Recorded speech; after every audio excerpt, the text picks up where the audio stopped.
Hey guys, welcome back to my channel. आशा करते हैं कि आप सब लोग बहुत अच्छे होंगे और मैं भी यहाँ पे बहुत अच्छी हूँ। तो फ्रेंड्स, आज मैं आपको लेके जाने वाली हूँ पुणे की सबसे हिस्टोरिकल और आइकॉनिक प्लेस शनिवार वाड़ा। नाम तो आपने सुना ही होगा। ये जगह सिर्फ एक फोर्ट नहीं है बल्कि मराठा एम्पायर का हर्ट माना जाता था। तो चलिए शुरू करते हैं इस रॉयल जर्नी को। शनिवार वाड़ा पुणे के दिल शनिवार पेट एरिया में सिचुएटेड है। यहाँ से डगरू सेठ गणपति और लक्ष्मी रोड जैसे आइकॉनिक स्पॉट्स वॉकिंग डिस्टेंस पर है। पुणे जंक्शन से सिर्फ 3 से 4 किलोमीटर की दूरी पर है और एयरपोर्ट से लगभग 12 किलोमीटर की दूरी पे है, इसलिए टूरिस्ट के लिए इजीली एक्सेसिबल है। अगर आप अपने व्हीकल से आते हो तो यहाँ आपको एम्पल पार्किंग स्पेस भी मिल जाएगा for both 2 wheeler and 4 wheeler. तो पार्किंग स्पेस जो है वो शनिवार वाड़ा के बैक साइड है, तो आप इजीली अपना व्हीकल पार्क कर सकते हो। यहाँ की जो एंट्री फी है इंडियंस के लिए 25 रुपीज है और फॉरेनर्स के लिए 300 रुपीज है। कैमरा के लिए एक्स्ट्रा आपको 25 रुपीज देनी पड़ती है। शनिवार वाड़ा डेली ओपन रहता है और अगर टाइमिंग की बात करें तो 9:30 AM से 5:30 PM तक ओपन रहता है। जैसे ही आप शनिवार वाड़ा के गेट के पास पहुंचते हो ना, तो सबसे पहले आपको दिखेगा इसका मैसिव दिल्ली दरवाजा, जो इस फोर्ट का मेन एंट्रेंस है। ये इतना बड़ा बनाया गया था कि यहाँ से एलिफेंट्स भी आसानी से अंदर आ सकते थे और इतना स्ट्रॉन्ग था कि उसको तोड़ना बहुत ही मुश्किल था। शनिवार वाड़ा को चारों तरफ से घेरने के लिए 5 मजबूत दरवाजा बनाया गया था और बड़े बड़े पत्थरों से चारों तरफ दीवार बनाया गया था। ये जो 5 दरवाजा थे ये थे दिल्ली दरवाजा और मस्तानी दरवाजा, खिड़की दरवाजा, गणेश दरवाजा और नारायण दरवाजा। एंट्री गेट के ऊपर ही एक बड़ा हॉल है जो उस टाइम पे स्वागत कक्ष हुआ करता था। ये स्वागत कक्ष पूरी लकड़ी से बनाया गया है और देख सकते हो कितना भव्य लग रहा है। इसी से आप इस वाड़ा की भव्यता का अंदाजा लगा सकते हो और यहीं से रॉयल अनाउंसमेंट एंड म्यूजिक बजाया जाता था। यहीं से वाड़ा के सोल्जर्स पूरे पुणे पे नजर रखते थे। यहाँ की रंगीन पेंटिंग्स, मार्बल्स और रॉयल डेकोरेशन बहुत ही सुंदर हुआ करते थे। अब हम सिर्फ उसके पिलर्स और रिमेन देख पाते हैं।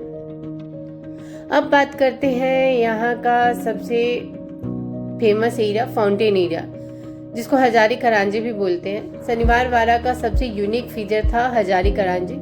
कहा जाता है कि पेशवा पीरियड में ये म्यूजिकल फाउंटेन था जिससे पानी 1000 डिफरेंट जेट से निकलता था।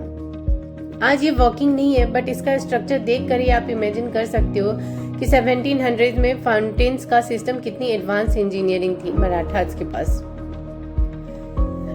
अब बात करते हैं गार्डन एरिया। आज इंटायर फोर्ट एक ब्यूटीफुल गार्डन में कन्वर्ट हो चुका है। ग्रीनरी, बर्ड्स की आवाज और ओपन स्पेस, शेडी ट्री, ये एक परफेक्ट पिकनिक स्पॉट भी बन चुका है। गार्डन के अंदर आपको अलग अलग पाथवेज मिल जाते हैं जहां आप आराम से वॉक कर सकते हो। साथ ही सिटिंग बेंचेज भी लगाई गई है जहां लोग शांति से बैठकर ये रॉयल महल का वाइब्स एंजॉय करते हैं। गार्डन एरिया से आपको शनिवार वाड़ा की पुरानी स्टोन वॉल्स की परफेक्ट व्यू मिलती है। ये वॉल्स आपको रिमाइंड कराती है कि यहाँ एक टाइम पे पेशवा रूलर्स का माइटी पैलेस स्टैंडिंग था। अब थोड़ा सा मैं शनिवार वाड़ा की हिस्ट्री बता देती हूँ। शनिवार वाड़ा का कंस्ट्रक्शन 18 जनवरी 1730 को शनिवार के दिन शुरू हुआ था, इसलिए इसका नाम शनिवार वाड़ा पड़ा। और इसे बाजीराव वन, जो मराठा एम्पायर के one of the greatest Peshwas ने बनाया था, उन्होंने शनिवार वाड़ा को एक ग्रैंड पैलेस की तरह बनवाया। एक मिलिट्री फोर्ट की तरह नहीं, बल्कि एक रॉयल रेसिडेंशियल कॉम्प्लेक्स की तरह। उस टाइम उन्होंने 1600 रुपीज में ये लैंड खरीदा था। उस टाइम के हिसाब से ये काफी बड़ा अमाउंट था। ये वाड़ा पूरे टोटल 632 एकर्स में फैला हुआ है और इसी जगह से पूरे मराठा एम्पायर को रन किया जाता था। Bajirao one, Nana Saheb, Madhavrao one, Madhavrao two, Narayan Rao, all Peshwas यहीं रहे। ये वाड़ा पेशवा की ऑफिशियल रेसिडेंस थी। यहाँ से सारे पॉलिटिकल डिसीजंस, प्लानिंग और मिलिट्री स्ट्रेटेजी होती थी। एक टाइम पर यह 7 फ्लोर का ह्यूज पैलेस था। शनिवार वाड़ा का architecture Maratha style plus Mughal influence का मिश्रण है। बट अनफॉर्चुनेटली 1828 में एक मिस्टीरियस फायर ने इसका मेजर पार्ट डिस्ट्रॉय कर दिया। फायर इतना इंटेंस था कि 7 दिन तक जलता रहा। आज सिर्फ रियंस, गेट्स, वॉल्स और गार्डन्स बचे हुए हैं जो हेरिटेज साइट के रूप में प्रिजर्व किए गए हैं और उन्हीं रुइंस में हिस्ट्री की कहानियां छुपी हुई हैं। शनिवार वाला का एक मिस्टीरियस साइट भी है जो सबसे फेमस टेल है और इसको जानने के लिए आपको हिस्ट्री में जाना होगा। तो ये कहानी है ईयर 1773 की नारायण राव पेशवा का मर्डर।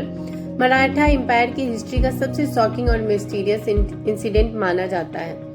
1761 में the third battle of Panipat के बाद पेशवा नाना साहेब, जो कि बाजीराव वन के सन का डेथ हो गया।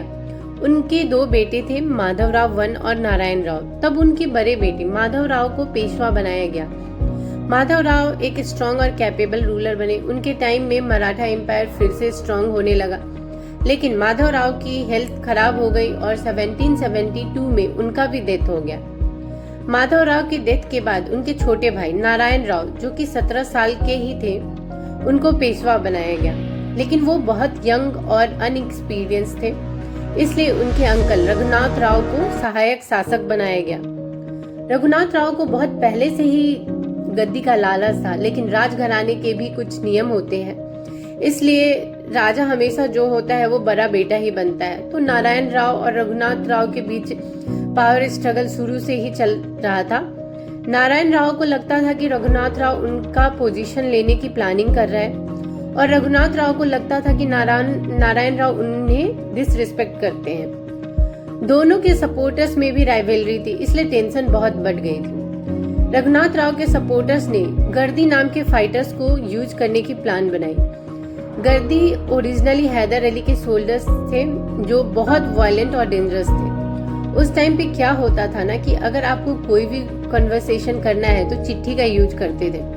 तो रघुनाथ राव ने सोल्जर्स को एक चिट्ठी भेजा मराठी में, नारायण रावणा धरा, मतलब नारायण राव को पकड़ो। लेकिन रघुनाथ राव की वाइफ आनंदीबाई ने इसको चेंज करके नारायण रावणा मारा, मतलब नारायण राव को मार दो।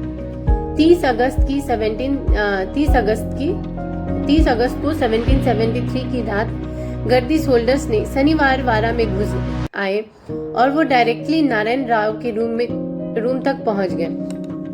नारायण राव ने भागकर अपने अंकल राघोबा के रूम की तरफ गए।